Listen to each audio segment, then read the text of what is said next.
Yeah. You have an award as well from. Yes, this is one of my crowning achievements in college, and it's the Red Mackey Award. And what this is, they give it to 3 senior athletes every year from all the sports, all the male sports, all the female sports, and it's based on your athletic performance, your scholastics, your grades, and your work in the community. Mm.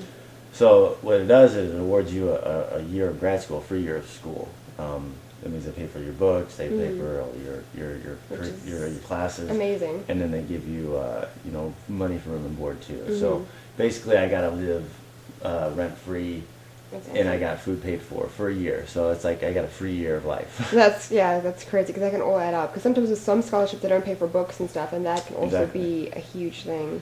So I mean that was a big deal, and it's a big reason why I'm fighting today, because it gave me that year to figure out what I wanted to do, because I wasn't finished competing when I graduated. I wanted to do something, I didn't know what. I said, let's try this fighting thing. It seems like fun, and if I wouldn't have had that year to play around with it, I might not have done it. Yeah. If I would have had to left school and gone right to get a job, it would have been hard to compete and try fighting and working full time as a teacher. Yeah, because you have also more to risk if you're working and you don't have to work out and stuff. Exactly. So. Yeah, you don't have the time to work out, and then you get comfortable. You get comfortable when you get a job that pays decent. You get comfortable, and it's hard to walk away from that comfort. Yeah, very true. Very true. Now, in college, what did you major in? This wasn't asked. I majored in physical education and a minor in history.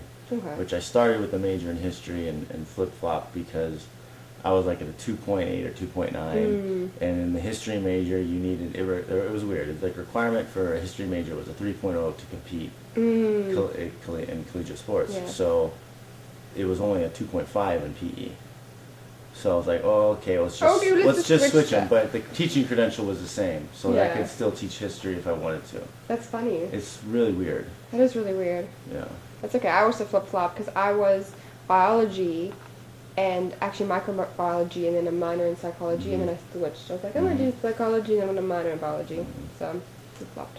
Yeah, so, and actually I kind of use a lot of what I learned from the PE classes with fighting and with when I do seminars and teaching or whatever, because it does come in handy, teaching cues and lesson plans and being able to run a class and learning how to teach. Project your voice and all those things that go into teaching. I think it kind of prepared me for a life of being able to do seminars and someday owning a gym and running a gym.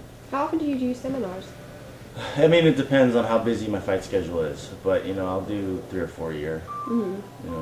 It depends on the demand and if it's a cool place I want to go to. Yeah, you're like, okay, I'll do a seminar. New York?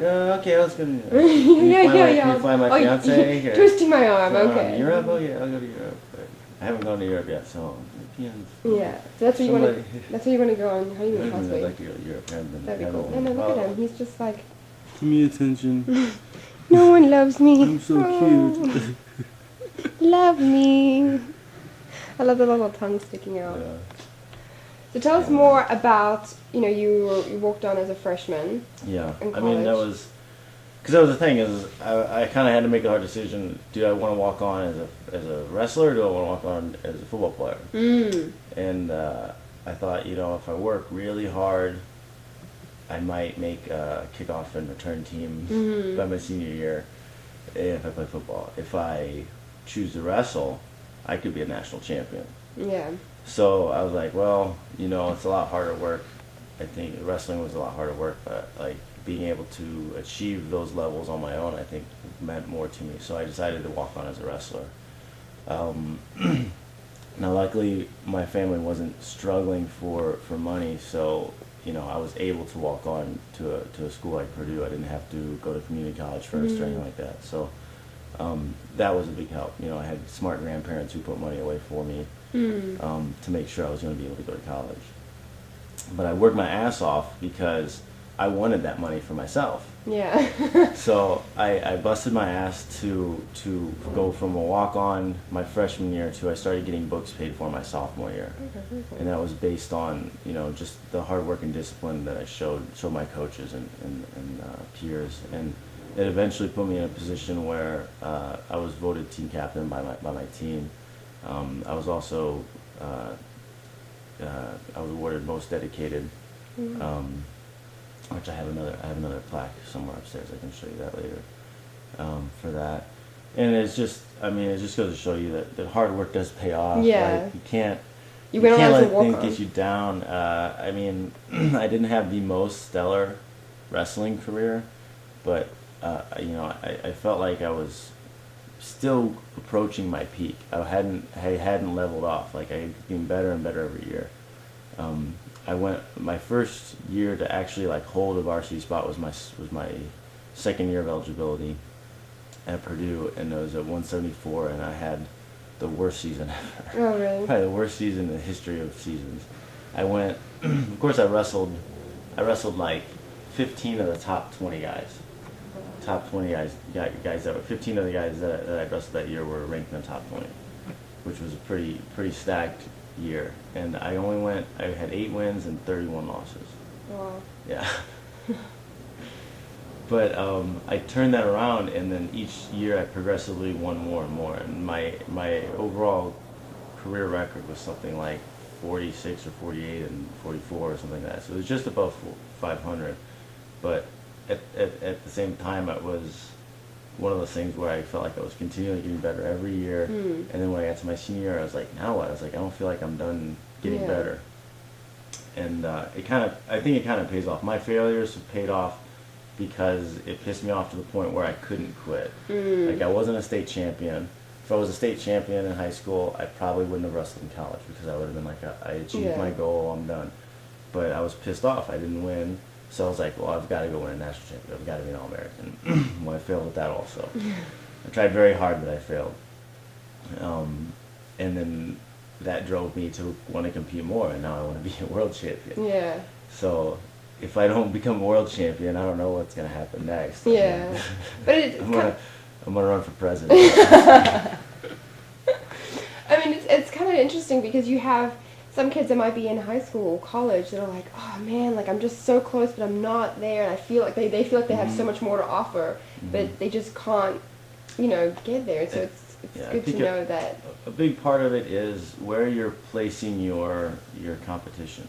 I think if you are outwardly competitive with the people around you, there's 2 bad things that can happen. One is you can be overwhelmed and feel like there's no way I can't compete with these guys. It's never going to happen. The other thing that happens is you're complacent with where you are because you're better than everyone around you. It's the classic big fish in a little pond thing. And then you never reach your full potential. So what I've found is internal competition.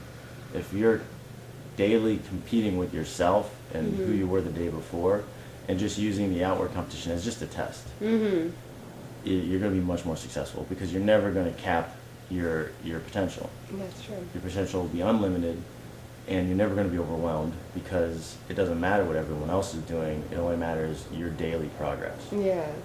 That's a really good way of looking at it, because I have a problem with doing stuff and not being, like, good at it. So it's all about being, As long as if you can wake up tomorrow morning knowing that you could have kicked your ass today, that's what's important.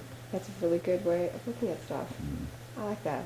I will put that in my back pocket and pull it out. And it translates to anything. If you're really does. in school, if you're smarter tomorrow than you were today, Exactly. you're always going to be moving forward, and you're never gonna level off. You're never gonna hit that glass ceiling. You're always going to be moving towards your optimum peak performance.